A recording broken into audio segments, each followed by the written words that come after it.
Hey everybody, and welcome to Anna's Kitchen Corner. We don't know what this is going to be called, but I put a call out on Instagram the other day of what people would like to see more of, and in the kitchen and making fun stuff was a very high one. And so we thought we would kick it off. Morgan is behind the camera, that's why I say we. With kombucha, because this is something that I have really gotten into recently. Couldn't tell you the exact benefits. I'm not one of those health freaks that know everything. I just love to live this fun life, and if something I like, I make it. So kombucha was that, but what I will do as I'm speaking aloud is on the next screen, we'll put some health benefits of kombucha. But basically all I know is Morgan and I had adapted a $12 a day addiction to it. So I thought, why don't I go learn how to make it? And an amazing woman in Gold Coast, I went to her workshop, Jessica, I'll link her. She taught me how to make it and got me started on this addiction. So today we're making kombucha. On the next bit, I'll tell you exactly what you need. Okay, first things first, you need a cup of starter liquid and you need 1 SCOBY. You need a cup of raw white sugar. You need 6 to 8, I like to go in excess though, 8 black tea bags. You need a 4-litre jar. This amount of quantity is what it'll make 4 litres. I got mine from Kmart. You need a cloth, and this is just a tea towel that I clean. I went and bought brand new ones. I just cut into 4 quarters. You need something to steep your tea bags in, and then you need to make sure you have 4 litres of chlorine, fluoride, and sodium-free water. Okay, so you've just seen what we need. I want to just explain the SCOBY. So a SCOBY is nature's placenta, basically. It's super attractive. Not really, it literally looks like a placenta. Freaked me out the first time I saw one. I was super pumped. But basically you can only get one, and I'm like, what started it all? It's blown my mind, because I'm like, where did the first one begin? Do you know what I mean? And if you're super smart, just let me have the dream that it's this crazy thing. I don't need to know where the first one began. But you need to basically, you can't make kombucha without one. This is what makes the kombucha. And so you need to find a dealer that deals them. I deal them on the Gold Coast. No, I've given some away. And every time you make a brew, it grows another one. I know it's outrageous. So find someone, put a status up, ask friends. Don't come to me, I can't be everyone's dealer, as in do you know anyone? I don't. Just put a status up if you want to make kombucha, and I would highly recommend you do. You just saw the health benefits that we're learning together.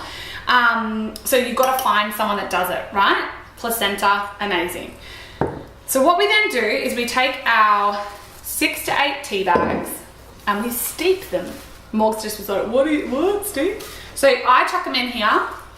I have already boiled a litre of the clean, fluoride-free, whatever. I know when you boil water, it actually does it anyway, but we just want to love our SCOBY, our placenta, so we're just going to follow instructions.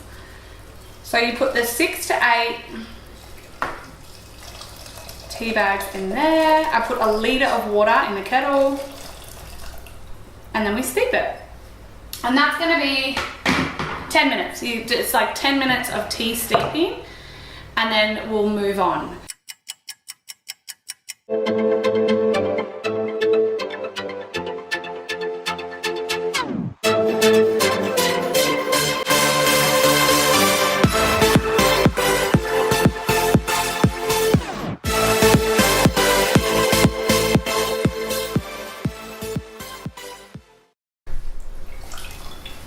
Oh, hello there. No, I didn't see you. No, I totally did. Morgan was like, okay, it's recording. Okay, so steeped for 10 minutes. Admittedly, it was a little longer. I like to steep it for about 10 is what all most instructions say, but I do it about 15, 20. But I don't think there's any right or, well, I mean, you don't need to be too excessive. All right, so then you pull obviously, the tea bags out.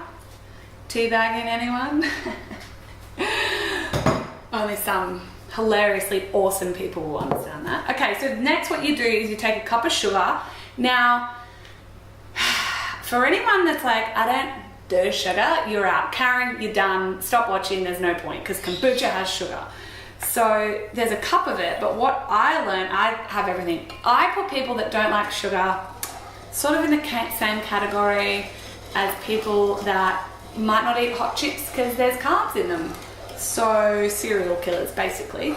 But I use, people are like, can I use organic? Can I use cane sugar? You can do whatever you want, but the actual Scooby thrives off refined white sugar. So I give my Scooby what it wants, and what it wants is refined white sugar. And it doesn't, I don't really care. I eat sugar, but sugar's in fruit. But I heard the Scooby loves, it actually thrives the most. A lot of people will use organic or cane or whatever. I just give the Scooby what it wants, and what the Scooby wants is the white refined. If you're an A-type personality, you have to know, like, what sugar? I just use the normal, literally white CSR, which Nana used to bake with, and funnily enough, didn't die. That's the sugar I use. Just eventually have diabetes. Yeah, well, there you go. So this is now dissolved, so you just have to dissolve the sugar. I do it separate, obviously, because hot water, boiling water in a glass jar can break it. So I just do it separate. All right, I can feel it, I can hear it. That's the sugar dissolved, that's the tea. It's still quite hot. And now we pour. Now I always stuff this up, so let's see if I nail this. All right, ready? Oh my God, I nailed it. I pretty much nailed it. All right, there we go. This is the trick, right? So kombucha is literally just black tea, sugar, and that's it, and a SCOBY. And then the SCOBY eats the sugar and it grows placenta. It grows another SCOBY. So then what you do is you put the starter liquid, which is just kombucha from another batch that's done, and the SCOBY, and you pop that in. Now I speak to it. I don't care that that's weird, but I'm like, you're amazing. Grow a beautiful another kombucha. I love you. I'm just gonna tip you in here, buddy. Don't be mad about it. Oh.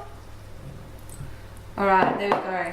I don't care that that's weird. I think that's the secret, just so you all know. There you go, little guy. Because this is my third batch and they've been phenomenal every time. So, okay, and that's it. Now what we do is we just fill it with the spring water.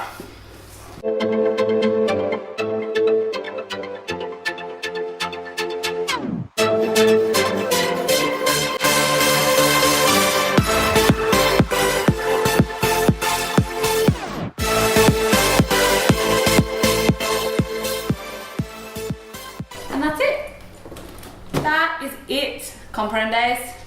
That's on the top.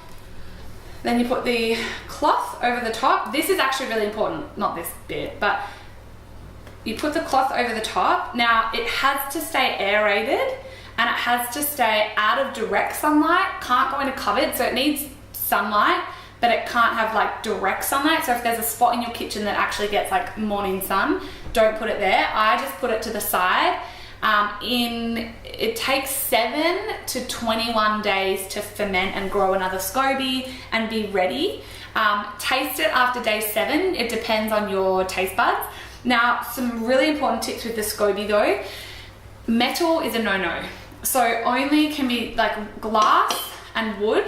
So this is my weird laboratory experiment with SCOBYs, but these are all mine in other starter liquid, and I just keep them on the bench out of direct sunlight but aerated, and yeah, so I keep it over there. It's out of direct sunlight but it's aerated and there is sun. In summer it bakes or cooks, I don't know, ferments a lot quicker. So the hotter it is, the warmer it is, the quicker this is going to ferment and whatever it does, I don't even know. So I start to taste after 7 days. This is my third batch. So mine has kind of been in, what month are we in? Spring? In spring coming into summer. And I found Mine take about 2 weeks, 3 weeks, but we're in the Gold Coast. So yours could take 3, it could take 4, but just taste. When you taste though, take this off, that's fine. The SCOBY's gonna be on the top, and there's generally by day 7 to 10, I found this other SCOBY's already formed. It's on the top. So just get like a wooden spoon, put some on the wooden spoon, or get a spatula like this with the plastic, obviously metal. It can't, that touches, if the SCOBY touches metal, how magnificent is this? It does, like it's dead. You can't, you've ruined it. So I will dip a little bit of that in and just taste it, and then it's up, again, personal preference. So then what you can do, and I'm not filming this, but because that's fermenting now and we've already done some, but hang on.